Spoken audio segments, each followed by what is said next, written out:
রাসূলুল্লাহ সাল্লাল্লাহু আলাইহি ওয়াসাল্লাম স্পষ্ট হাদিসের মধ্যে বলছেন, মান মালাকা জাদান ওয়া রাহিলাতান তুবাল্লিগুহু ইলা বাইতিল্লাহ,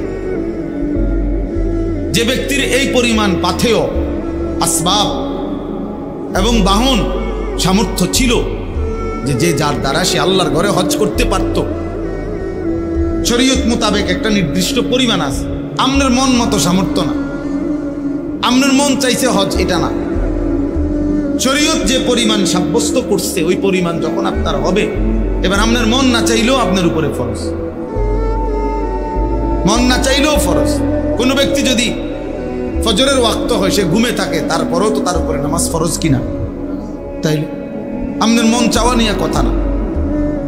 তো আল্লাহ নবী সাল্লাল্লাহু আলাইহি ওয়াসাল্লাম বলেন, সামর্থ্য ছিল, ওই পরিমাণ পাথেয়, টাকা সম্পদও ছিল, বাহনও ছিল, যার দ্বারা সে আল্লাহর ঘরে যাইতে পারত। কিন্তু ফামাতা ওয়ালাম ইয়াহুজ্জা, হজ না করে এই অবস্থায় সে মারা গেল।